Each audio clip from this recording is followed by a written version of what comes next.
Les criminels les plus célèbres, ils sont les témoins des plus grandes affaires criminelles de ces dernières années. Grâce à eux, nous sommes les spectateurs privilégiés des procès qui font la une des journaux. Ils sont chroniqueurs judiciaires ou dessinateurs d'audience. Aujourd'hui, ils vont nous raconter les souvenirs les plus forts qu'ils gardent des nombreux procès auxquels ils ont assisté. Pourquoi certaines affaires les ont tant marqués, tant émus ou parfois choqués? Eh bien, c'est ce que nous allons découvrir avec eux. Je vous demande tout de suite de les accueillir très chaleureusement. Voici tout de suite Paul Lefebvre. C'est le chroniqueur judiciaire le plus célèbre. Pendant 40 ans, il a rendu compte des plus grands procès pour France 2 ou Europe 1. Isabelle Orlan, elle a 12 ans de chronique judiciaire à son actif, d'abord dans la presse quotidienne régionale, puis à Canal+. C'est une des rares femmes dans cette profession. Jean-Pierre Borloo, cela fait 10 ans qu'il parcourt les assises en Belgique. Il travaille pour le plus grand quotidien de Bruxelles le soir. David Sourdry, ancien dessinateur des Beaux-Arts, il est aujourd'hui illustrateur judiciaire pour France 3 Ouest. À défaut de caméra dans les prétoires, il est le seul à pouvoir donner, à travers ses dessins, un visage à ceux qui n'en ont pas, c'est-à-dire aux accusés et aux victimes dans les procès. Et puis Michel Ambarec, c'était un rêve d'enfant de devenir chroniqueur judiciaire, il l'a réalisé. Cela fait 15 ans qu'il couvre les procès pour la Nouvelle République du Centre. Merci à tous et à toutes d'avoir accepté notre invitation. Tout au long de cette émission, vous allez donc nous raconter les moments les plus forts que vous avez vécus au cours des procès, au cours de votre carrière. On va parler aussi de ces petits criminels que vous côtoyez tous les jours et qui vous ont marqué, parce que c'est ça aussi les procès. Mais tout au long de cette émission, exactement comme au tribunal, David Sourdry, qui est illustrateur judiciaire, va nous croquer et on verra le résultat à la fin de cette émission. Et vous ne manquerez pas également de nous raconter ce que vous avez vécu au cours des nombreux procès que vous avez illustrés dans la presse. Je voudrais quand même dire un mot, pardonnez-moi, un chroniqueur judiciaire, c'est un journaliste un peu particulier. Hein. Il a, comme tous les journalistes, une fonction sociale, de parler à la place de ceux qui ne peuvent pas parler. Mais le journaliste, chroniqueur judiciaire, c'est aussi un pédagogue. Il a, tout au long de sa carrière, le devoir, et puis d'abord il ne peut pas faire autrement, que d'expliquer le droit aux téléspectateurs, aux lecteurs ou aux auditeurs. Ça, c'est la première vocation du chroniqueur judiciaire. C'est pas seulement un raconteur d'histoire. Et deuxièmement, c'est un témoin aussi. Il est à l'audience, il connaît la procédure aussi bien que certains. Et lorsqu'il y a un petit dérapage, et ça arrive, d'un côté comme de l'autre de la barre, le journaliste chroniqueur judiciaire dit là, on a piétiné un peu l'article 25 du Code de procédure pénale. Vous voyez ce que je veux dire? Et c'est ça l'essentiel de notre métier. Après, on peut raconter des histoires et des souvenirs. Mais vous êtes là aussi pour raconter des histoires, et ce sont des histoires dont les Français et même les gens en général sont extrêmement friands. Pour commencer, je voudrais savoir quel est le procès qui vous a laissé le souvenir le plus marquant. Jean-Pierre Borloo, vous, c'est l'affaire de la dépeceuse de Lot. Racontez-nous ça. Effectivement, c'est une histoire assez exceptionnelle. La dépeceuse de Lot, c'est une dame qui habite à Lot. Lot, c'est une localité au sud de Bruxelles. Et c'est une dame qui a 65 ans au moment des faits. Elle fréquente assez bien les cafés parce qu'elle est fort seule. Et au café, elle parle avec une dame qu'elle a rencontrée. Elles boivent ensemble. Et puis toutes les deux en viennent à se plaindre des hommes, la maltraitance subie par les hommes. Et la dame en face d'elle lui dit « Oh, écoute, actuellement, ma fille est battue très régulièrement par son mari et c'est insupportable. » Et la dépeceuse de Lot parvient à lui proposer un marché, en fait. Elle lui dit « Bon, moi, je peux régler ton problème. » Et elle dit, bon, je sais comment tuer ce type. Alors elle lui explique, et c'est ce qui va se passer finalement. On va préparer à manger pour l'homme qui revient du boulot. On met du somnifère dans sa nourriture. Il mange abondamment, et puis il s'effondre, il s'écroule de fatigue. Et puis la dépeceuse va prendre l'initiative à ce moment-là d'achever ce monsieur. Elle le tue à la hache, avec des coups de hache dans la tête, sur la tête, en disant, après, lors du procès, elle s'expliquait, elle a dit oui, c'est comme ça que j'ai vu faire à la campagne, j'ai vu qu'on tuait les lapins comme ça, on l'a tué comme ça. C'est pas fini. Et elle est allée chercher des couteaux de cuisine, elle a découpé le corps en morceaux, et elle l'a mis dans des sacs poubelles, elle a dissimulé le corps. Et je vous passe des détails parce que, bon, elle a aussi émasculé, elle a aussi... elle est partie avec la tête, on ne sait pas où est la tête d'ailleurs, on n'a jamais retrouvé la tête. Ça, c'est terrible. C'était une vieille dame C'est une dame de 65 ans au moment des faits. Bien sous tout rapport, à qui on aurait donné le bon Dieu sans confession. Mais c'est une dame qui était, on voyait, elle respirait la souffrance. Hein. Elle était fort peu extravertie, elle était pleine de haine, pleine de rancœur. Et justement, ce qui est intéressant, c'est que j'ai reçu un abondant courrier de son frère qui, suite au premier procès, m'a expliqué toute la vie de cette dame. Et en fait, vous avez compris pourquoi cette femme avait agi comme ça, parce que je suppose que... peux plus facilement comprendre, ça ne justifie pas du tout son geste, mais ça permet de mieux comprendre. Elle avait été elle-même maltraitée. Ben déjà, sa mère est morte lors de l'accouchement, donc quand elle est née. Il faut dire que sa mère avait 25 ans, c'était la 4e personne qu'elle mettait au monde à 25 ans, elle est morte lors de l'accouchement. Donc la dépeceuse a été pendant 18 ans, je pense, en orphelinat. Elle explique, dans la lettre, son frère explique qu'elle n'a jamais eu de la moindre tendresse. À 7 ans, on a fêté pour la première fois son anniversaire. À 7 ans, avant ça, elle n'avait rien eu, jamais rien eu. Et puis après ça, elle a eu des aventures très malheureuses avec les hommes parce qu'elle était toujours en manque affectif. Alors c'est fou parce que les annales judiciaires, elles sont pleines de ces histoires terribles avec des couteaux, on dépaisse les gens et après on s'aperçoit qu'ils ont un passé terrible. Mais tous les gens qui ont un passé terrible, heureusement, ne deviennent pas des meurtriers sanguinaires. Ça doit vous fasciner, le passage à l'acte. Qu'est-ce qui a fait que cette femme, tout d'un coup, elle a rencontré quelqu'un au bistrot, elle lui dit « Alors, tiens, je vais... » C'est fabuleux. Fascinant, c'est peut-être pas le terme, c'est pas le genre de sujet qui me fascine. Moi, je trouve ça fascinant. Le passage à l'acte comme ça, ça m'interpelle et je pense qu'elle avait accumulé tellement de haine et tellement de rancœur au cours de toute sa vie. Pour elle, c'était quelque part un exutoire. Il fallait que ça sorte. Et là, elle avait quelqu'un qui lui racontait une histoire extraordinaire. Et je pense qu'elle a... Elle-même, elle explique qu'elle a fait dans le courrier qu'elle envoie, que j'ai reçu via son frère, elle explique qu'elle a rendu service à la société, elle a débarrassé la société d'un monstre. Elle le traite de cafard par moment. Elle le dit, bon, j'ai tué le cafard. Donc elle estime avoir fait un geste pour la société, en débarrassant la société de ce type-là, qui était effectivement extrêmement violent aussi. Isabelle Roland, je le disais, vous êtes une des rares femmes dans ce métier. Il n'y a pas beaucoup de femmes chroniqueuses judiciaires. En tout cas, il y en a moins que des hommes. Et quand vous rencontrez ce type d'individus comme ça, est-ce qu'on peut dire que ce sont des monstres? Est-ce qu'effectivement... vous en avez déjà rencontré d'ailleurs des dépeceuses comme ça? Alors, dépeceuses, non. Ou des monstres, enfin des gens des découpeuses, oui, dont une qui m'a profondément marquée, qui s'appelle Jacqueline Gessa et qui purge toujours sa peine. Et elle était jugée dans l'Aube.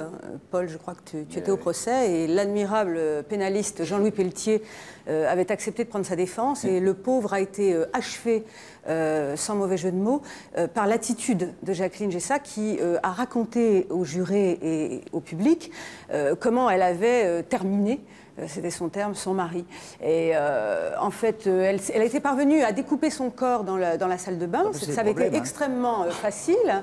En revanche, pour la tête, ça lui posait un problème. Et je reverrai toute ma vie, je reverrai cette femme qui était très élégante, qui avait un maintien, une éducation, et qui donc était debout, pour raconter les faits, on est toujours debout, et qui s'adressait au président, et elle avait un collier de perles qu'elle manipulait un peu à la Coco Chanel, vous voyez, et elle disait « J'ai mis la tête dans une cocotte minute et je l'ai fait cuire. » Bon, alors, c'est vrai que dit comme ça, ça suscite l'effroi que vous venez de témoigner. Mais je suppose qu'il y a les mêmes bruits aussi dans les prétoires. Exactement, d'un coup, il y a une clameur. Et si vous voulez, si j'ai cité cet exemple, c'est pas pour faire du sensationnel, c'est juste pour dire à quel point, effectivement, la cour d'assises, les tribunaux, la justice en général, c'est une école de vie incroyable où l'on est confronté à des situations, à des gens tout à fait exceptionnels et qui en même temps nous ressemblent profondément. Voyez, et c'est ça, moi, qui m'a toujours plu.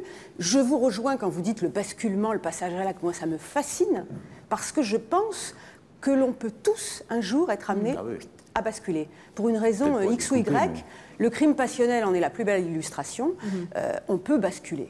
Je crois. Enfin, que celui qui n'a jamais... Ça me donne des frissons. Encore des crimes passionnels, il y en a de moins en moins. Hein. De beaux, c'est vrai. Oui. Parce qu'au début, on en avait plein. Le plus beau crime passionnel auquel vous ayez assisté, Paul Lefebvre? Je crois, je ne me souviens plus très bien du nom, mais c'est tout à fait au début, c'était un crime passionnel en Corse. C'est-à-dire que ça réunissait tous les ingrédients. L'autre aspect du chroniqueur judiciaire, c'est simple, c'est que lorsque l'affaire est belle, entre guillemets, le chroniqueur judiciaire a du talent. On est bon, plus l'affaire a du talent, plus on a du talent. On est porté. Et le problème tout à l'heure, il y avait le mot fascination. C'est vrai la fascination. Qu'est-ce que c'est qu'un criminel? Un criminel, c'est quelqu'un qui a franchi le seuil du sacré, c'est-à-dire l'atteinte à la vie humaine, ça. Ou alors qui a... Pourquoi on est fasciné par les criminels? Parce que ces gens-là, quelque part, ont fait quelque chose qu'on n'oserait pas faire, pour des raisons diverses, hein, des barrières philosophiques, ou simplement à cause de la peur d'être pris, etc. Et que, malgré tout, on ne peut pas s'empêcher de se poser des questions. Moi, comme Isabelle, toute ma vie, j'ai dit, est-ce que c'est lui? Et pourquoi l'a-t-il fait? Et vous trouvez devant, généralement, vous avez rarement des criminels qui ont des têtes de criminels. Oui. Hein, bon, ils ont des têtes comme tout le monde. Quand on a eu, par exemple, Jean-Claude Roman... C'est celui qui avait menti à sa femme, il disait qu'il travaillait à Genève, c'est ça? On commence à lui réclamer l'argent qu'il avait volé aux autres. Il bascule dans la terreur, dans la violence la plus complète. Il tue ses parents, il tue sa femme, il tue ses enfants. Et ce type-là, il avait une tête de sacristain sympathique. Vous l'auriez rencontré sur le trottoir, vous lui donnez 100 balles pour ses œuvres. Bon, hein? Il était bien, ce mec-là. Sauf que c'était un gros mou. Mais que dans le gros mou, il y a aussi un monstre, quelque part, qui est capable de passer à l'action. Je ne suis pas vraiment d'accord. Sur le gros mou? Ouais, je ne suis pas vraiment d'accord parce que, pour moi, c'était vraiment un très très bel escroc. C'était un comédien. Ah oui, mais ça, c'était d'abord un escroc. C'était un très... Oui. Au départ, Roman est un escroc. Oui. Roman On a une bâti... faiblesse pour les escrocs, hein. C'est vrai. C'est vrai. Non, mais Roman est un comédien qui bâtit totalement une histoire qui dure 20 ans. Il s'invente des diplômes, il s'invente un métier. Il invente tout un environnement. Il emmène sa famille devant un immeuble et il dit c'est là que je travaille tous les jours à l'OMS à Genève. C'est extraordinaire. Et donc c'est un cas, Roman, c'est le cas limite de l'escroc qui, sur le point d'exploser, parce que Roman explose quand il ne peut plus escroquer quiconque. Oui, il a escroqué ses parents, il a escroqué ses beaux-parents, il a escroqué sa femme, il a escroqué sa maîtresse. Il ne peut plus escroquer qui que ce soit. Il doit de l'argent à tout le monde. Et là, effectivement, il bascule dans la violence. C'est un type qui a passé 20 ans à piquer du pognon à tout le monde. Mais là aussi, il est passé à l'acte. Tout d'un coup, il y a un truc dans sa tête qui fait qu'il va tuer tout le monde. Alors qu'il aurait pu se constituer prisonnier, rembourser toute sa vie. Enfin, c'est pas terrible, mais là, il perdait la face. Voilà. C'est fascinant tout ce que vous nous racontez. Il y a plein d'histoires. Alors vous avez été particulièrement fasciné par un accusé. C'est un jeune musicien. Racontez-nous ce qui s'est passé. Ouais, c'est une histoire terrible. C'est un type, c'est un jeune musicien, un bassiste, et qui avait une bonne famille. Il est au conservatoire et il rencontre dans les couloirs du conservatoire, d'une façon anodine, une jeune femme qui est institutrice, et il lui emprunte des disques. Et un jour, il lui téléphone en lui disant « faut que je te rapporte tes disques ». Il va chez elle et il la massacre. Mais littéralement massacré, c'est-à-dire il l'a massacré avec un épluche-légumes. Et ça a été abominable. La jeune femme a mis toute la nuit à mourir. Et l'instruction n'établit pas le mobile. Pourquoi l'a-t-il tué? Donc tout le monde attend le procès. Et on a passé 2 jours devant un type silencieux. Avec la famille qui est en bas, la famille de la victime qui est en bas. Un avocat qui n'a rien à plaider. Rien. Son avocat, il n'avait rien à dire. Il est parti avec 30 ans, dont 20 incompressibles, et on ne sait toujours pas pourquoi ce type, qui avait une petite amie, qui était élève au conseil, a massacré cette jeune femme. Et si vous voulez, pour moi, c'est l'illustration de quelque chose qui se produit souvent devant une cour d'assises. C'est-à-dire, on arrive à un procès et le dossier recèle des mystères. Et on se dit, bon, là, on est à l'audience, on va savoir. C'est très rare que quand un dossier recèle des éléments... On n'apprend pas plus, finalement, après, dans une cour d'assises. C'est rare. C'est très, très rare. Mais là, le garçon est resté pendant 2 jours sans dire un mot. Il était... perdu dans son histoire. On ne sait pas. On sait pas. Michel Hambach, vous citez là aussi un crime terrible, inexplicable, avec un outil assez particulier qui est un épluche-légumes. Alors ça, quand on le raconte comme ça, on est étranglé, mais il y a là aussi dans les prétoires, dans les histoires d'assises, plein d'histoires faites, de crimes faits avec des trucs un peu bizarres. Paul Lefebvre. Il y a la meuleuse de Mme Weber. Racontez-nous, c'est quoi ça? Alors, Madame Weber, qui a purgé sa peine, qui est maintenant en liberté. Bonjour Simone. Rappelez-nous un petit peu cette histoire. Non, parce que, je dis ça parce qu'on s'est beaucoup écrit et téléphoné. Madame Weber était une personne qui a eu une vie qui n'était pas facile, qui a eu, comme l'exemple de tout à l'heure, une dame qui avait un début de vie difficile et qui toute sa vie a été, comment dirais-je, maltraitée par les hommes. Et c'est une femme c'était une passionnée qui, à chaque fois qu'elle rencontrait un homme avec lequel elle pensait pouvoir construire quelque chose, elle était sincère. Bon. Et là-dessus, elle a fait 3 enfants. Et elle se débattait dans la vie, elle faisait un petit peu d'escroquerie par-ci, par-là. Elle essayait de s'en sortir. C'est tout l'aspect bagarre. Et elle arrive à un certain âge et elle rencontre un sous-officier en retraite, Marcel Fixard, qu'elle épouse sans qu'il le sache, c'est-à-dire qu'elle était maligne. Elle avait réussi à l'état civil de Nancy à faire passer l'un de ses cousins, qui a d'ailleurs été condamné pour ça, pour son mari, et c'était un vrai faux mariage. Bon. Et puis quelques temps plus tard, le vrai faux mari décède dans des conditions pour lesquelles elle a été acquittée. Des conditions difficiles à démontrer, à reconstituer. On a eu beau faire des expertises d'analyse de la terre du cimetière et tout ça, hein, on n'a pas trouvé. Non. Et puis, bon.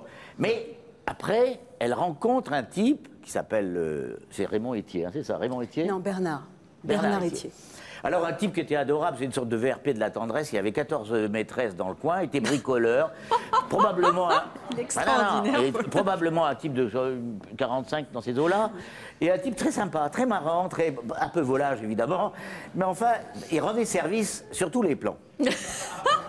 Et ce type, elle tombe raide dingue amoureuse de lui. Et moi, j'ai vu des lettres, elle a 55 ans, une passion, mais non seulement une passion dans la tête, mais une passion physique, quoi, bon, pour ce mec. Et ce type, qui était d'abord au départ ravi, parce qu'elle était une femme qui n'était pas inintelligente dans la conversation, au bout d'un moment, il en a ras-le-bol et il va retrouver les autres qui, elles aussi, demandaient de l'affection et de la tendresse, au moins. Et alors... ça a déclenché chez elle une énorme jalousie, un monde de jalousie extraordinaire, qui l'a conduit à l'attirer dans un guet-apens chez elle, et là on rentre dans le mystère. Chez elle... Parce qu'elle a été condamnée, mais elle a toujours nié. On sait que le type rentre, puis il laisse sa voiture qu'on a retrouvée, etc., etc. On n'a jamais vu sortir le type, sauf un couple en bas, messieurs et madame Haas, qui sont morts maintenant, qui ont vu madame Weber partir avec des sacs de poubelles, mettre dans la voiture, etc. Et on n'a jamais rien Non, elle a trouvé. déposé les sacs poubelles au pied de l'arbre, avant le passage des éboueurs. Sauf le tronc qui était dans une quelle horreur. Bon, enfin, passons. Mais et la meuleuse Alors, la meuleuse. Alors, le problème, tout à l'heure, il y avait ce problème-là. C'est toujours facile de tuer quelqu'un, mais après, vous savez, un cadavre, c'est la chose la plus difficile au monde à faire disparaître. Et le mieux encore, c'est de le découper. Il faut savoir. Si vous savez trop bien... Après, les légistes disent « Oh, ben, c'est un boucher, un charcutier ou un chirurgien. » Et si vous faites un travail mal salopé, il y a trop de sang, il y a trop de... Et elle avait trouvé une meuleuse à béton. Qu'est-ce que c'est une meuleuse à béton? On coupe le béton avec c'est un pareil, avec un disque énorme, un disque très puissant. D'ailleurs, ici, des spécialistes qui doivent connaître ça. C'est épais comme ça, et ça coupe le béton. Faut voir, ça coupe le béton. Et l'autopsie, l'expertise a démontré qu'en même temps que ça coupait la chair, ça la cuisait, ce qui explique qu'il n'y avait pas de traces de sang. Et on apprend des choses, oui. Je pense que d'ailleurs, le chroniqueur judiciaire ferait un excellent assassin, enfin je crois. Oui, il a tous les trucs. Bon, on a un alibi pour cet après-midi. Et alors, donc, elle avait loué la meuleuse, à son nom, tout ça, et elle l'a rendue, mais tellement bien lessivée. Elle l'a pas déclaré perdue? Ah oui, elle a déclaré perdue, mais on l'a retrouvée finalement, la meuleuse. Et alors, on a retrouvé un tout petit morceau de chair, mais dont l'analyse ADN n'a pas pu démontrer que c'était de la chair humaine ou pas, etc. Il faut quand même y aller. C'était un truc. Et alors là, elle a été condamnée 20 ans, je crois. 20 ans. a été condamné 20 ans par les jurés de Nancy à l'issue d'un procès qui est passé un poil inaperçu parce que c'était le début de la guerre du Golfe, mais c'était bien plus rigolo à Nancy. Et il était pour rien. C'est ce qu'elle a dit d'ailleurs le premier jour d'audience. Oui. Et alors, c'était, alors voilà, une meuleuse à béton. Evelyne, si vous avez besoin. Non, mais il y a... Il y a eu d'autres trucs, mais ça, ça m'a beaucoup frappé, ça, la meuleuse à béton. Et vous avez eu d'autres comme ça, objets pour tuer des gens qui vous ont particulièrement marqué, Isabelle? Oui, à Reims, j'ai eu un massacre à la tronçonneuse. Non. Mais pas comme le film. Non, non, pas comme le film. Non, elle s'est contentée, cette dame, d'éliminer son mari. À la tronçonneuse. À la tronçonneuse, oui. Ça aussi, mais vivant? Oui. En général, ce qu'on peut voir dans les cours d'assises, c'est que l'homme va préparer. L'homme est plus volontiers un assassin qu'un meurtrier. La femme, elle agit plus instinctivement. Non, ça dépend. Les empoisonneuses. Non, mais les empoisonneuses, on a des exceptions, heureusement. On sait tout faire, nous, les femmes, on sait tout faire. Mais c'est vrai que la femme, elle a une espèce de pulsion meurtrière qui pète comme ça d'un seul coup pour une broutille. C'est 25 ans de ras-le-bol, de chaussettes tire-bouchonnées au pied du lit, d'odeur de pizza, de Roland de bière ou de je sais pas quoi. Puis d'un seul coup, un matin, pouf, le mari énerve et hop, on le zigouille. Alors le coup de l'épluche patate, je connaissais pas, mais c'est vrai qu'elle s'encombre d'une meuleuse à béton, d'une tronçonneuse. C'est curieux. Un bon coup de fusil, un rouleau à pâtisserie, enfin des choses comme ça serait plus simple. Oui, mais je pense que, enfin, en tout cas, dans ce que j'ai vu, dans les découpages que j'ai pu suivre, je pense qu'il y a une volonté. Alors là, je ne suis pas psy, donc je ne me risquerai pas sur ce terrain, mais en faisant un tout petit peu de psychologie quand même... Car ces gens sont reconnus saints d'esprit, a priori. Tout à fait, qu'ils tout à sont fait. jugés. Donc je pense qu'il y a une volonté de déstructuration, d'élimination physique, de saccage. Vous voyez, on saccage le corps comme on saccage aussi l'histoire, le couple, l'amour, enfin, je ne sais pas, c'est très psy ce que je dis là, et c'est peut-être aussi très bête, mais c'est comme ça que je le vois. Et pour répondre à votre question, je reviens au point de départ, c'est plus facile de suivre un procès de ce type, de cette nature, en tout cas en ce qui me concerne, que de suivre le procès de Christian Van Geloven qui avait assassiné les petites filles d'Aisne, Muriel et Ingrid. Ce sont deux petites filles dont je n'oublierai jamais le visage. Van Geloven, ça a été 5 jours de procès absolument épouvantables. Et moi, j'étais physiquement malade. Et à compter de ce jour d'ailleurs, je me suis dit que si je pouvais, j'éviterais toujours les procès d'assassins d'enfants. Donc, vous voyez, il y a quelque chose d'assez insurmontable. Alors là, c'est les assassins d'enfants, mais les serial killers, je pense à vous notamment. Je voulais revenir un peu sur le passage à l'acte et sur des femmes qui parviennent à organiser le passage à l'acte. On a eu une histoire assez extraordinaire ça a été jugé par la cour d'assises de Mons, en Belgique aussi, où c'est une femme policière qui a tué son collègue. Elle était en congé, elle a été au commissariat prendre son arme, elle a été chez lui, elle a descendu une balle dans le thorax, tout simplement. Donc c'était prémédité puisqu'elle a été chercher son arme et tout, donc c'était pensé, réfléchi. Mais ce qui était intéressant, c'était intéressant, c'est parce qu'au procès, on a parlé énormément du harcèlement. Ce policier-là était un harceleur notoire. Moral ou sexuel? Les deux. Les deux. Et donc tout le monde, elle, avait subi ce harcèlement pendant des années, mais apparemment des tas d'autres gens dans la localité avaient subi également ce harcèlement. Et tout le monde est venu la soutenir lors du procès en assises. Et une chose extraordinaire, à la fin de la plaidoirie de la défense, où il a plaidé la provocation, il a dit bon voilà, cette dame a été provoquée, et il a demandé l'acquittement. Tout le monde s'est levé dans la salle et tout le monde a applaudi. Bon, les dés étaient jetés à ce moment-là. On parlera dans quelques instants justement des revirements dans les cours d'assises. Tout d'un coup, le public s'enflamme parce que le public il fluctue aussi en fonction de l'histoire qu'on raconte, ça peut arriver. Ils suivent ça très fort. Les jurés et le public. Oui. Mais je voudrais juste revenir à David Sourdry qui continue à nous croquer pendant que nous vous écoutons raconter ces histoires de procès. Vous avez été particulièrement ému une fois par un homme qui avait sombré dans la folie et qui avait tué 3 personnes. En fait, ce type vivait chez sa belle-sœur qui avait vu son mari décédé et avait une liaison avec elle, secrète. Et ce type vivait un peu plus ou moins à ses crochets, était en érémiste, travaillant donc pas du tout, pas d'activité, rien.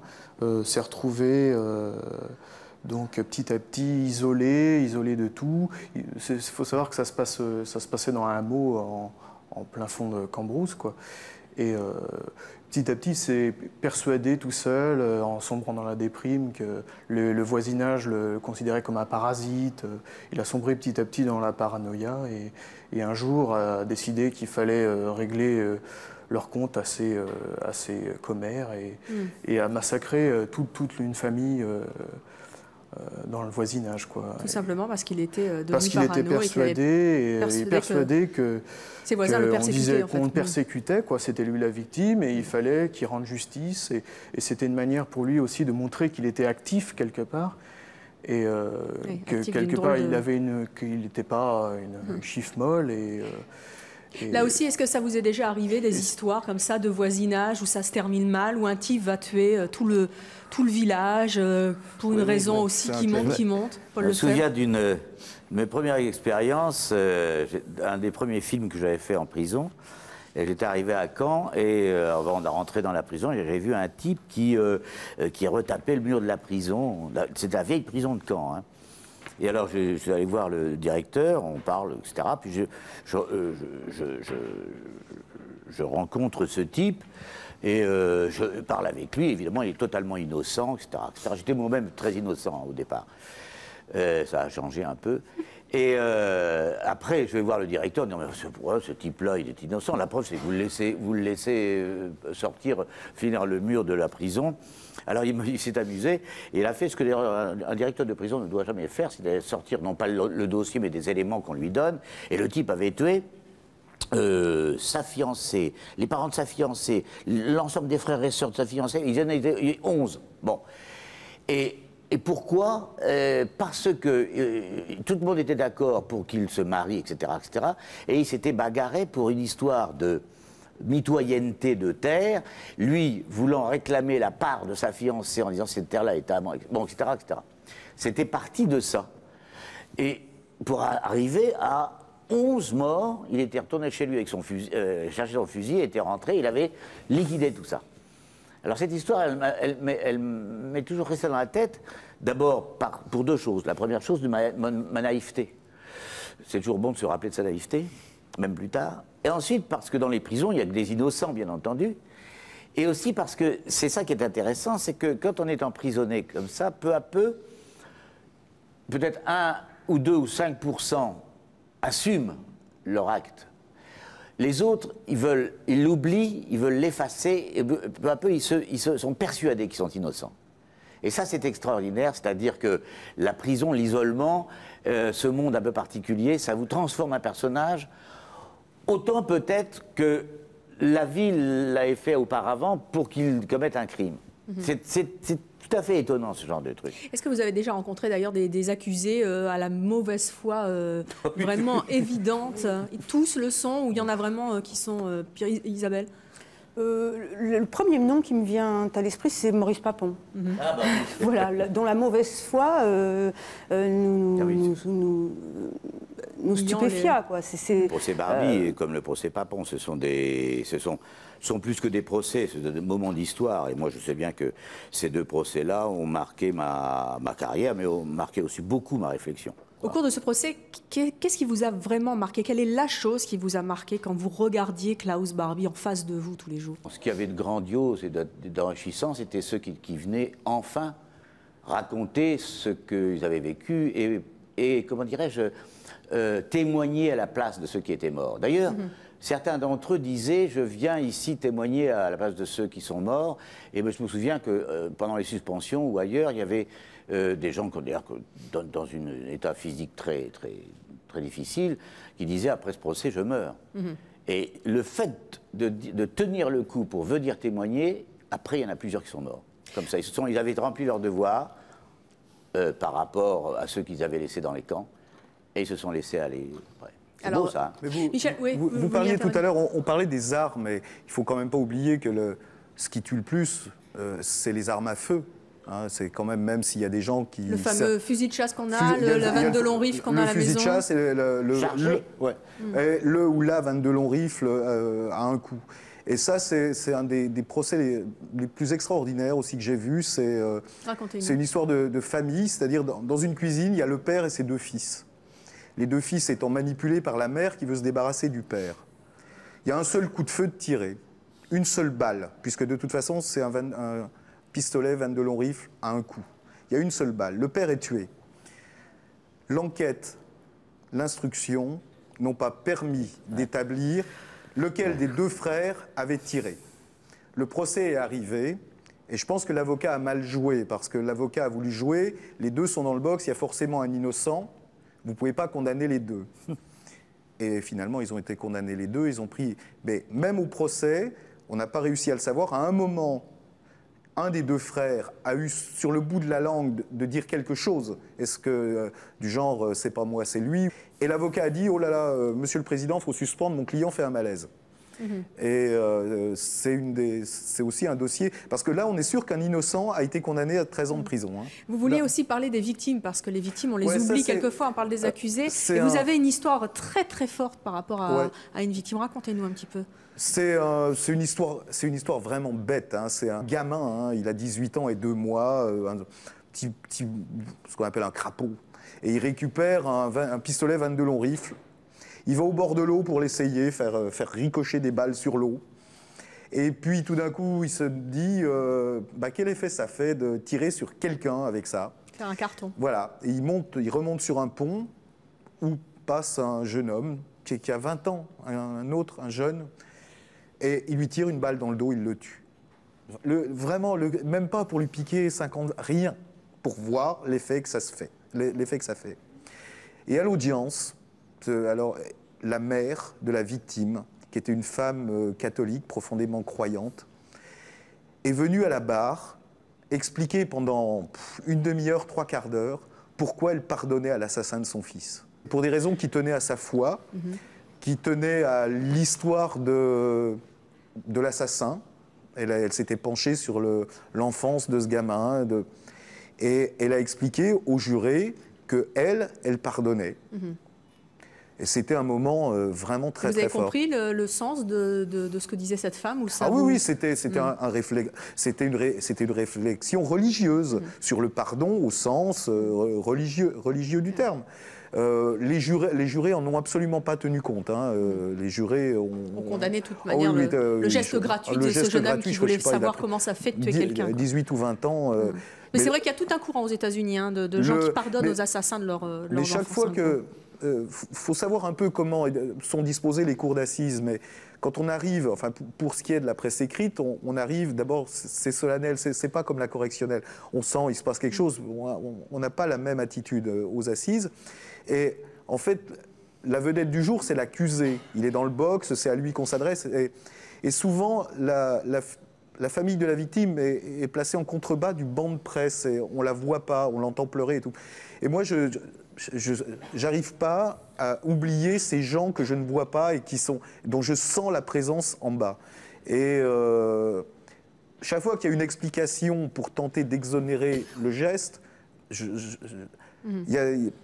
des fois, il y a de très beaux effets d'avocat, mais je pense aux familles des victimes. Oui, toujours. Alors justement, les assises, c'est un vrai théâtre. Hein. Il y a un décorum, comme vous disiez, il y a des emplacements, chacun dit des choses, il y a une hiérarchie très spéciale, il y a des vêtements très spéciaux. Est-ce que vous parliez de ce qu'on dit aux assises? Est-ce qu'il vous revient en mémoire des phrases, des réflexions que vous avez entendues, des phrases qui vous ont particulièrement choqué au cours de procès?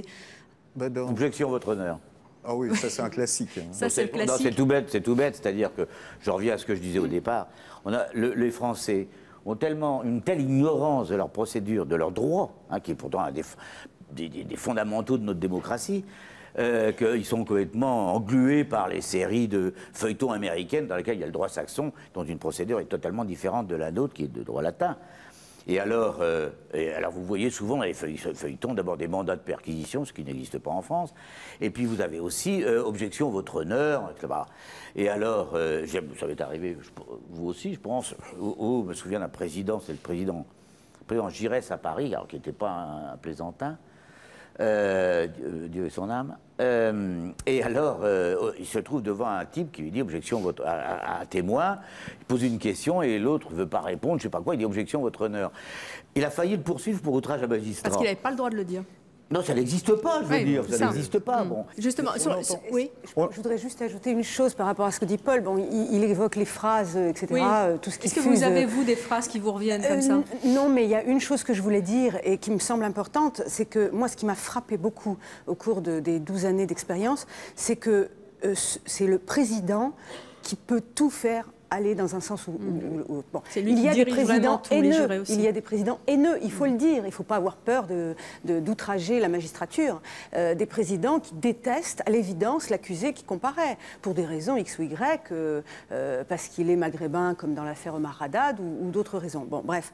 Et ça, c'est terrible parce que la vie d'un homme peut effectivement basculer dans un sens terrible. Il peut avoir plus de 10 ans de plus d'une cour d'assises à l'autre. Mais ça, vous pouvez le dire? Bah tiens. Bien sûr, non seulement on le dit, mais on ne se prive vraiment pas de tout détailler. Et est-ce que ça change justement quand vous dites, bon, il y a un président de tribunal qui instruit à charge en général? On n'en sait rien du tout. Je veux dire que les jurés, ils peuvent nous parler après, mais après ou avant. Est-ce que... Le drame, c'est quand un président d'assises, l'énorme majorité, c'est des types qui font bien leur travail, il ne faut pas non plus exagérer. Mais on voit dans certains dossiers, ils ont du mal. Vous arrivez, comme nous aussi d'ailleurs, on a travaillé le dossier avant. Un chroniqueur judiciaire, il n'arrive pas à l'audience avec... non, il arrive, il a travaillé. Généralement, d'ailleurs, la différence entre les très anciens et les contemporains, c'est que les très anciens, dont certains sont restés célèbres, arrivaient à l'audience avec l'arrêt de renvoi, point final, il y avait... Tandis que les chroniqueurs judiciaires de notre époque sont des gens qui travaillent le dossier depuis l'ouverture de l'enquête préliminaire ou depuis l'ouverture de l'information. C'est-à-dire qu'on connaît le dossier parfois, en arrivant à l'audience, mieux que certains avocats. Je le dis et je pourrais en dénoncer. Donc le problème, c'est que nous, on arrive avec une idée qui est un peu, comment dirais-je, elle est dangereuse en même temps si elle est un peu préconçue, parce que dans nos papiers, ça se reçoit. Mais le problème, c'est que les magistrats aussi arrivent. Alors, l'avocat général, lui, il arrive avec sa conviction de culpabilité, c'est son boulot de le développer, bien qu'il puisse aussi requérir à charge et à décharge. Mais le président des assises, lorsqu'il arrive avec, comment dirais-je, la connaissance du dossier, bien entendu, la connaissance du personnage qu'il a vu 2-3 fois, au moins une fois avant, 8 jours avant, et il arrive parfois avec une conviction du dossier. C'est ça qui est dangereux, c'est lorsqu'il est de bonne foi, il n'y a rien de pire que les gens de bonne foi. Il arrive de bonne foi et il croit en la thèse de l'accusation. Et alors, pour s'en sortir, bonjour. C'est ça l'intime conviction aussi après des jurés. Pas seulement le président, moi je voulais parler d'avocats aussi qui font déraper certains procès. Oui, aussi, oui. J'ai connu un exemple vraiment incroyable en correctionnel, c'était pas une cour d'assises, c'était un procès très délicat, on parlait de faits de pédophilie qui se seraient passés dans un collège UP de la capitale, à Bruxelles. Et depuis le début de cette enquête, certaines parties avaient la conviction que c'était un coup monté, qu'il y avait des protections de la part de la hiérarchie religieuse, de la part de l'État. Et donc, un des avocats des parties civiles, à l'audience, il n'arrêtait pas de lancer parler de petites phrases. Il disait, par exemple, en plein réquisitoire, il se levait, il disait c'est une honte, c'est un scandale. Puis il sortait de la salle, suivi par certains journalistes, pas par tous les journalistes, et il refaisait le procès. Pendant l'audience, il refaisait le procès dans les couloirs et tout cela a été médiatisé, cette version-là. Donc il y a peut-être parfois des dérapages de présidents, mais n'oublions pas les avocats et surtout ceux qui refont les procès hors de la salle d'audience. Il y a des journalistes qui suivent ces mouvements. Comme Vergès sur le Barbie. Hein. Parce que Vergès, tant que Barbie n'était pas là, Barbie ne voulait pas venir. Donc la règle de procédure, c'est que lorsque l'accusé ne veut pas venir, son avocat ne va pas parler pour lui. Bon, donc Vergès, il était là à l'audience. Il en faisait aussi 3 couches et demi dans le genre de marbre, mais bon. Et puis, à la fin de l'audience, il allait sur le devant du palais de justice de Lyon et il refaisait l'audience. Et là, nous, les journalistes, on n'a pas été très très bien, parce qu'on lui donnait la parole, et comme il y a peu de journalistes qui lui disaient, mais enfin, c'était là-bas qu'il fallait le dire. Et on a été porte-micro de Vergès pendant le procès Barbie, beaucoup. Hein. Ça, c'est l'utilisation des journalistes. Oui. Est-ce qu'il y a des assassins qui vous ont vraiment fasciné? Je parlais tout à l'heure des serial killers, parce que vous êtes belge et vous avez travaillé sur l'affaire du Trou. Est-ce qu'il y a quelquefois des assassins, des meurtriers, des serial killers ont exercé une fascination bizarre sur vous? Paul? Une femme assassin, oui. Une femme assassin, c'est je ne veux pas citer son nom parce qu'elle est sortie. Et cette jeune femme était une infirmière. Et elle était infirmière et elle avait épousé un garçon qui était un pompier. Et ils avaient eu un enfant. Et c'était pas terrible comme couple, mais enfin bon. Elle était d'origine italienne. Et elle a rencontré le grand amour c'était un infirmier d'un hôpital psychiatrique. Et donc c'est le grand amour, une liaison, etc., etc. Elle arrive à comment dirais-je, à faire comprendre à son mari qu'elle voudrait divorcer, et lui, il n'est pas du tout content, et il s'arrange pour que ses parents à lui, qui aient la garde de l'enfant. Et à partir de là, elle n'a plus pensé qu'à tuer. Et alors, elle l'a tué, un jour où il dormait, elle lui a mis un oreiller, puis un coup de fusil de chasse. Et je vais dire quelque chose qui va vous choquer, mais c'est quand même... L'un des problèmes de la fascination, c'est ça, c'est que pour complètement décompresser, elle était trouver son amant, et ils ont fait l'amour, ce qui n'était pas... Si vous pouvez se comprendre, ce qui se comprenait moins, c'est qu'elle l'avoue en cour d'assises de la Bourgogne. Bonjour, je crois que c'était 20 ans. Et moi, elle me fascinait, cette jeune femme, parce qu'elle avait tué non pas pour se débarrasser de son mari, elle avait tué pour que son enfant ne soit pas donné à quelqu'un d'autre. Et j'étais fasciné par cette jeune femme qui ne se défendait pas elle-même, qui défendait son droit à avoir son enfant. Ou au moins que ce soit confié à sa mère, à elle, mais pas à l'ennemi. Et les jurés de Bourgogne ont retenu le geste provocateur, érotique, après les deux gestes associés, le meurtre, etc. Et là, ça n'a pas payé. Ah, ça n'a pas payé. Isabelle, oui, Michel Embarek. On est dans des choses abominables, mais on peut être aussi fasciné, même si le mot est un peu fort, par des accusés extrêmement sympathiques. Sympathique, drôle quelquefois aussi. Ouais, Est-ce qu'il y a de l'humour quelquefois aussi dans les prétoires? C'est ce que moi je voulais parler justement d'un braqueur. J'ai assisté au procès d'un braqueur où la salle était pliée de rire, le président était plié de rire, et ça s'est très très bien terminé pour lui. Il a pris 5 ans, dont 3 avec sursis. Il a fait rigoler tout le monde pendant 2 jours. Mais qu'est-ce qu'il y avait de si drôle? Un type avec un humour, un type pas bête, avec un humour extraordinaire. Il se faisait appeler dans les bistrots Gino le légionnaire. Le président, au bout d'un moment, lui dit « Mais monsieur Duc, mais pourquoi vous faisiez-vous appeler Gino le légionnaire ?» Et il dit « Monsieur le président, Gino, la publicité... vous connaissez pas ?» Et il commence à faire la pub. Tout le monde est mort de rire, quoi. Et il fait des imitations. À un moment, le président lui dit, donc, à cette époque, monsieur, machin, vous avez tenu un café? Ah, il dit non, non, jamais, j'ai jamais tenu un café, moi. Alors, le président reprend le dossier. Il dit, ah non, vous viviez avec madame Machin qui tenait le café. Il dit, oui, oui, c'est ça, vous pensez bien, monsieur le président. Moi, j'aurais tenu un café, mais j'aurais bu les murs et le fond. Et il avait de l'humour pour tout. Ça l'a sauvé? Oh, je pense que ça a vraiment aidé. Mais souvent, par exemple, j'aime bien aussi les escrocs pour ça. C'est qu'ils ne nient rien. Quand ils passent devant la justice, ils ne nient rien. Ils expliquent. Attention, il y a une nuance. C'est comme les sportifs, ils ne se dopent pas, ils se soignent. Les escrocs expliquent. Les escrocs expliquent beaucoup moins quand même aussi. Les escrocs expliquent que les enquêteurs n'ont rien compris, que le juge d'instruction n'a rien compris. Et monsieur le président, vous allez comprendre.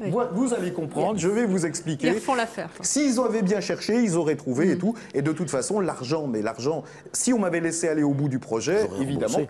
J'aurais remboursé, évidemment. Isabelle, on parlait de l'humour dans les cours d'assises. Oui, l'humour, les bons mots. Je vous êtes franchement bien marré des fois. Terroriste Carlos. Oh non, on se marre après, nous. Ah oui. Oui, alors ça, on se marre après. Qu'est-ce qui s'est passé avec Carlos? Non, mais Carlos, en fait, il était spirituel, disons. Il avait des bons mots. C'est quand même quelqu'un qui a beaucoup de morts à son actif. Exactement. C'est tout le paradoxe, justement. C'est le fait de ne pas se laisser entraîner, d'essayer de ne pas rire parfois lorsqu'il y a une répartie cinglante. C'est cette fameuse empathie avec voilà, c'est difficile parfois. Paul, est-ce que vous avez déjà correspondu justement avec de grands criminels ou de moins grands d'ailleurs, avec des gens qui vous appelaient « Allô Paul », ça ne va pas du tout les coups de téléphone, c'était il y a très longtemps et là j'avais un peu peur parce que j'étais tout jeune père de famille. C'était au moment de Mesrine, Mesrine s'était échappé. Et Mesrine était un homme qui adorait la presse et durant ses procès, il nous faisait tous les matins en arrivant à l'audience, ton papier il était bon, etc. Ah, il distribuait les points. Ah oui, c'est des trucs comme ça, oui. Mesrine était un type qui surtout au début, était un type assez intéressant, passionnant. Alors il s'échappe, et puis moi j'avais continué à faire des papiers sur lui au moment où il était très dangereux, c'était après son évasion de la santé avec Bess et toute la bande. Et un soir, j'ai pas été le seul, je crois que De Rogy aussi, il a téléphoné à 3 journalistes, chez moi. Et il n'avait pas votre numéro personnel, je suppose. Non, je ne lui avais jamais donné. Hein. Et alors, il n'était pas content de mes papiers. Il m'avait reproché de l'avoir un peu trop amalgamé aux criminels vulgaires et méchants, etc. Bon. Et il avait téléphoné à De Rogy, puis je ne sais plus à quel... On était 3. On s'était mutuellement appelés en disant « c'est bien lui ». Et moi, j'étais sûr que c'était lui, parce qu'il m'avait donné des têtes. Mais attendez, comment c'était? Allô, c'est Jacques Messrine? Oui. Non, il disait « Allô, c'est Messrine ». Et alors, ça doit être épouvantable. Il y a un soir, il a téléphoné, c'est ma femme qui a décroché. Il a dit, passez-moi le fève, c'est Messrine. Comment elle a réagi, votre femme? Elle était un peu blanche, quoi. Et là, vous avez eu peur? Au début, elle pensait que c'était pas vrai, puis c'était vrai, quoi. Bon, passons. Et vous engueulez? Ah non, c'était très courtois. Non, il aimait bien la presse. C'était pas un type qui est... il négociait les papiers, quoi. Et Paul, est-ce qu'après, justement, parce que quand même, quand on vous appelle, vous n'avez pas intercédé en sa faveur, vous avez continué? Au contraire, j'étais même assez furieux qu'il téléphone d'abord chez moi, m'avoir foutu la trouille, j'étais furieux et j'en ai remis 2 couches. Enfin. Et là, il vous a plus rappelé. La vraie fascination et je pense la seule que j'ai ressentie profondément dans toute ma carrière, mon parcours, c'est pour Michel Vaugeot, qui était un braqueur de haut niveau, de haut vol, qui a donc été une fois libéré par son épouse Nadine avec laquelle je suis devenue amie, une femme que j'aimais beaucoup, que j'aime beaucoup. Et Michel Vaugeot, j'étais fascinée par ce type, parce que pour moi, il incarnait tout, à la fois... la faute à pas de chance, hein, parce que c'est un très mauvais départ dans la vie, une histoire banale qui l'a fait chuter dans la délinquance. Et puis cette façon d'assumer, cette façon de s'exprimer devant une cour d'assises, il était brillant. D'ailleurs, des femmes sont tombées amoureuses de lui en prison, dont une avocate qui a eu des difficultés après. Et ça arrive souvent d'ailleurs que des femmes tombent amoureuses des meurtriers? Vous en avez connaissance? Oui. Les femmes qui viennent au procès, oui. Dans les cours d'assises, je pense qu'on voit régulièrement un public assez féminin. On a beaucoup dit que beaucoup de femmes, d'ailleurs, étaient tombées amoureuses de Marc Dutroux aussi. Il y en a beaucoup. Oui. Et justement, est-ce qu'à contrario, vous avez quelquefois eu du mal à soutenir le regard d'un meurtrier? Est-ce que ces types-là vous ont dégoûté? On n'est pas obligé de le regarder. Hein. Est-ce que des fois, ça vous a mis mal à l'aise? Parce que vous parliez tout à l'heure d'affaires d'assassinat. Il y en a certains. Je veux dire, on n'est pas là pour les regarder. Hein. Mais des fois, vous n'êtes pas déformé quand même quand vous sortez de ça. Les affaires de mœurs avec les enfants et puis les ados, il y a des moments, c'est insoutenable. C'est-à-dire que peu à peu, on s'est rendu compte qu'on était peut-être un peu trop fasciné par le personnage et l'histoire criminelle, mais lorsque vous avez des affaires qui touchent vraiment à l'humain, comme des affaires de pédophilie ou des affaires de mœurs comme ça, dans lesquelles il y a des enfants ou des femmes qui sont victimes, voilà, l'acteur, il devient quelque chose qui ne fascine plus du tout. Au contraire, ça dégoûte. À ce moment-là, on va vers la victime en disant « mais mon Dieu, pourvu que je ne subisse jamais ça, moi ». Il y a un rapport personnel de le chroniqueur judiciaire avec le dossier. On se demande toujours qu'est-ce que j'aurais fait à cette place-là. Et à ce moment-là, actuellement, à juste titre, je crois, qu'il ne faut pas non plus passer dans l'excès, mais on donne beaucoup plus de place à la victime, à ce qu'elle ressent et à son droit au procès. À son droit au procès. C'est très important. Michel Ambarac, vous racontez justement toute votre expérience dans les prétoires. Vous êtes co-auteur avec Laurent Le Guévac d'un livre qui s'intitule « Accusé, couchez-vous » aux éditions Série Noire. C'est un polar, oui, en série noire. C'est un polar, en fait, mais c'est... Non, ça renoue avec un vieux genre littéraire qui était le roman judiciaire. C'est-à-dire, c'est le fait divers raconté au travers du procès. On y a mis une certaine expérience des prétoires, entre autres pour démontrer justement, une des premières choses que je disais, c'est qu'un procès peut se terminer sans qu'on connaisse la vérité. Pour démontrer aussi... Parce que ça, on n'en a pas parlé, mais qu'un grand procès d'assises n'est pas seulement un enjeu pour l'accusé. Un grand procès d'assises peut être un enjeu pour le président, pour le procureur et pour l'avocat. Parce que tous les trois ont à y gagner ou à y perdre. Alors pendant que nous parlions et que vous nous racontiez vos histoires, vos grandes affaires judiciaires, eh bien David Sourdry nous croquait. On va découvrir ça. On va d'abord découvrir Michel Ambarek et Paul Lefebvre. Nous montrer ça. Oui, enfin j'étais en train de dessiner ça. Je ne sais pas si vous voyez bien. C'est vous vous êtes déjà fait croquer Oh là là. Oui. Moi, vous avez toute une collection. Je peux le dire parce que c'est vrai. J'ai ramené le dessin judiciaire à la télé parce que c'était comment dirais-je, et comme j'ai toujours été contre les caméras dans les palais de justice, il y avait toute une série de dessinateurs judiciaires, et vous savez, il faut du talent, il faut aller vite, et qui partagent d'ailleurs le sens éditorial de la chronique du soir, parce que on dit, bon, comment l'audience, ça va être ça, et c'est une écriture, hein, ça. Et à ce moment-là, surtout en télé, bien entendu, on a 3 ou 4 dessins le soir. Il faut les inclure dans la chronique. C'est très, très important. Et là aussi, c'est important, parce que la tête de l'accusé, hein, c'est pas rien. Ça doit influencer, je suppose, les jurés le lendemain matin. Isabelle, vous vous faites croquer aussi souvent? Non, jamais. Jamais. Bah, écoutez, là, vous vous êtes fait croquer, donc vous pouvez vous regarder. On est toutes les deux. Voilà, vous prenez note de ce qui s'est passé. Oh, bien. Ah oui, vous avez... Très avantagé au niveau du postérieur, en tout cas. Merci David Sourdry d'être venu nous croquer pendant cette émission, comme au tribunal. C'était exactement pareil. Merci Isabelle Orlan. Je sais que ça vous manque, justement, les affaires judiciaires. Est-ce que vous les reprendrez peut-être un jour? Je ne sais pas. En tout cas, merci d'être venu nous raconter tout cela. Jean-Pierre Borloo également. Michel Ambarek, merci beaucoup. Et puis Paul Lefebvre, c'est toujours un extrêmement grand plaisir de vous entendre raconter 40 ans de chronique judiciaire. Merci à vous de nous avoir suivis. À bientôt.